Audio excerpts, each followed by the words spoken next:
Hi hello నమస్తే, నేను మీ వాసుదేవన్. పవన్ కళ్యాణ్ తప్పు చేశారా? 24 సీట్లకు అంగీకరించి, ఇదేదో తెలుగుదేశం ఇస్తే పవన్ కళ్యాణ్ గారు తీసుకున్నది కాదు, అలాగే వాళ్ళిద్దరు కలిసి కూర్చొని మాట్లాడుకున్నది కాదు. ఇది సోషల్ మీడియాలో వ్యక్తమవుతున్న అభిప్రాయం. జన సైనికుల్లో రకరకాల ఆగ్రహావేశాలు, ఒక్కొక్కళ్ళు ఒక్కో రకమైన విశ్లేషణ. అయితే ఒక అబ్జర్వేషన్ సటిల్గా తెలుగుదేశం సోషల్ మీడియా ఏం చేసిందంటే, నిజంగా వాళ్ళని చూస్తే ముచ్చటేస్తుంది.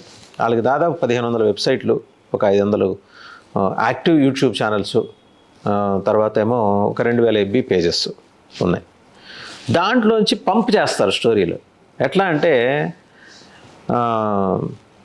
మన తెలంగాణ రాష్ట్ర సమితిని ఉదాహరణకు చూపిస్తారు. తెలంగాణ రాష్ట్ర సమితి జర్నీ 2 సీట్లతో మొదలైంది. తెలుగుదేశంతో పొత్తు పెట్టుకుంది, కాంగ్రెస్తో పొత్తు పెట్టుకుంది, దేశంలో ఉన్న గొంగళి పురుగులతో పొత్తు పెట్టుకుంటానని చెప్పింది. పొత్తు పెట్టుకొని రాజ్యాధికారంలోకి వాళ్ళు ఎలా రాగలిగారు, 10 ఏళ్ళు నిరాఘాటంగా ఎలా పరిపాలించగలిగారు? అది ఎత్తుగడల రాజకీయం. అదే ఎత్తుగడల రాజకీయం పవన్ కళ్యాణ్ చేస్తున్నారు.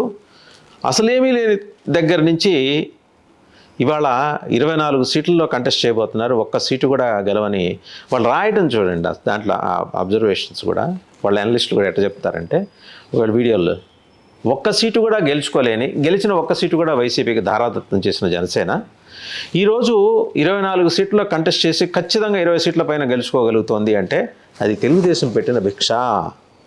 ఏంటది? తెలుగుదేశం పెట్టిన భిక్ష. మరి వెంటిలేటర్ మీద ఉన్న పార్టీని ఐసీయూ నుంచి జనరల్ వార్డుకి షిఫ్ట్ చేయించిన పవన్ కళ్యాణ్ గారు, వారు తెలుగుదేశానికి పెట్టిన భిక్షను ఏమంటారు? ప్రాణభిక్ష అంటారు. అంటే ఒక పార్టీ రాజకీయంగా తిరిగి బతకటానికి పవన్ కళ్యాణ్ గారు ఏం చేశారు? అవి మనం మాట్లాడడం. ఎందుకంటే మనకి గోరేసిన ఎక్కువ. మనం కదా, అసలు మనం ఉండబట్టి కదా, తెలుగుదేశం ఉండబట్టి కదా ఆంధ్రప్రదేశ్లో సూర్యుడు ఉదయిస్తున్నాడు. ఎందుకంటే ఆంధ్రప్రదేశ్లో ఈ చంద్రుడు ఉంటేనే అక్కడ సూర్యుడు ఉదయిస్తాడు. పౌర్ణమి, అమావాస్య ఇవన్నీ కూడా సంభవిస్తున్నాయి. ఎండలు కాస్తున్నాయి, వర్షాలు కురుస్తున్నాయి. అందువల్ల పవన్ కళ్యాణ్ కూడా ఈ సహజమైన ప్రకృతికి సంబంధించిన చర్యల్లో భాగంగానే ఆయన మనతో అసోసియేట్ అయ్యారు.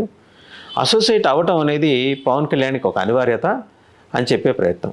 ఇప్పుడు ఇదంతా మనం విశ్లేషించామనుకోండి, అంబడే తీస్తారు, ఒక ట్యాగ్ వేస్తారు, వైసీపీ కోవట్ అని. ఎవరు? ఈ లగటికా పుల్కా సింగ్స్ చేస్తారు. ఇంకొక ఆయన ఉన్నాడు, ఇంటి పేరు పెట్టి బెదిరిస్తాడు. ఇంటి పేరు చూస్తే, ఇంటి పేరు పెట్టి బెదిరిస్తే బెదిరిపోవడం కాదు. నేను స్క్రీన్ మీదకి వచ్చి మాట్లాడుతున్నా, మీకు ఆ ధైర్యం ఉంటే మీరు కూడా స్క్రీన్ మీద వచ్చి మాట్లాడండి, తప్పేం లేదు. నా అభిప్రాయం, నాకు వచ్చిన ఇన్పుట్స్ అవి నేను మీకు షేర్ చేస్తున్నా. మీకు నచ్చాలని లేదు, మీరు దాన్ని పరిగణలోకి తీసుకోవాల్సిన అవసరం లేదు, తీసుకుంటారన్న నమ్మకం నాకు లేదు. అండ్ మళ్ళీ చెబుతున్నా, మీరు తీసుకోకపోయినా it makes no difference for me.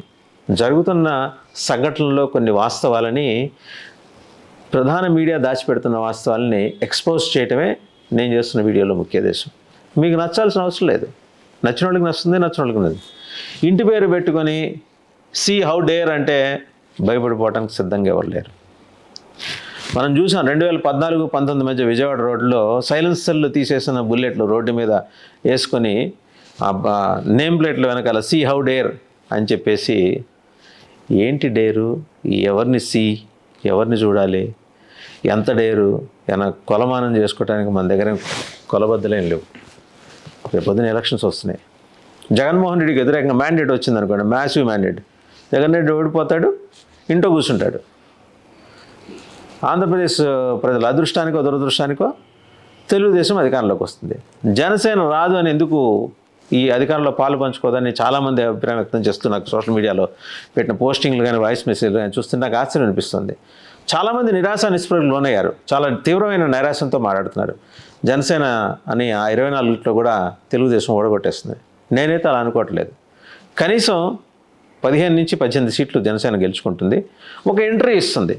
So అంటే టు సమ్ ఎక్స్టెంట్ జనాల్ని జస్ట్ కన్విన్స్ చేయడానికి, జనసేన తీసుకున్న నిర్ణయాన్ని జస్టిఫై చేసుకోవడానికి, చూసారా మేము ఆ రోజు సరైన నిర్ణయం తీసుకున్నాం, హడావుడి పడి 100 సీట్లో నుంచోకుండా 70 సీట్లో నుంచోకుండా హరిరామజోగి గారు చెప్పినట్టు, ఆయన చెప్పినట్టు 70 సీట్లో నుంచోకుండా మాకు తోచినట్టు మేము 25 సీట్లో నుంచుంటే మాకు 15-18 సీట్లు వచ్చినాయి.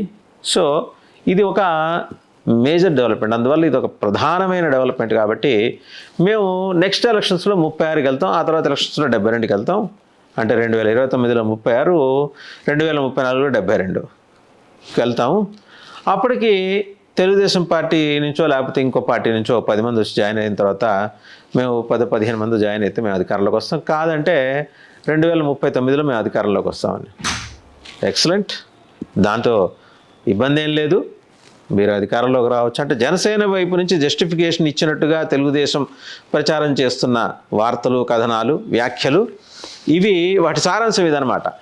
సో పవన్ కళ్యాణ్ గారు ఏంటి, ఇంకొక 15 ఏళ్ళు ఆగాలి ముఖ్యమంత్రి కావడానికి. ఈ లోపల లోకేష్ బాబు గారు ముఖ్యమంత్రి అవ్వాలి. దేవాంశ్ ఎవరిలో ఒకడికి పెట్టి ఎక్కడో ఒక చోటు నుంచి కంటెస్ట్ చేసి ఆయన గెలిచి ఆయన తన రాజకీయ పరిణితిని ప్రదర్శిస్తుంటే ఆంధ్రప్రదేశ్ ప్రజానీకం వడలు గగురు పొడిచేలాగా దాన్ని ఆస్వాదించాలి. అంటే ఇట్లాంటి యువ నాయకుల కోసం కదా తెలుగుదేశం అగ్రనేత ఎన్టీఆర్ ఆయన ఆలోచన చేసింది. ఆయన ఆలోచనకు తగ్గట్టే ఆయన మునిమనవుడు దేవాంశ్ రేపొద్దున ఒక అద్భుతమైన తన వాక్పటిమతోటి ఆంధ్రప్రదేశ్ ప్రజల్ని కట్టిపడేసడానికి వచ్చేస్తున్నాడు. ఇవన్నీ జనం చూసి తరించి ఆనంద బాష్పాలు కార్చాలని చెప్పేసి తెలుగుదేశం పార్టీ కోరిక.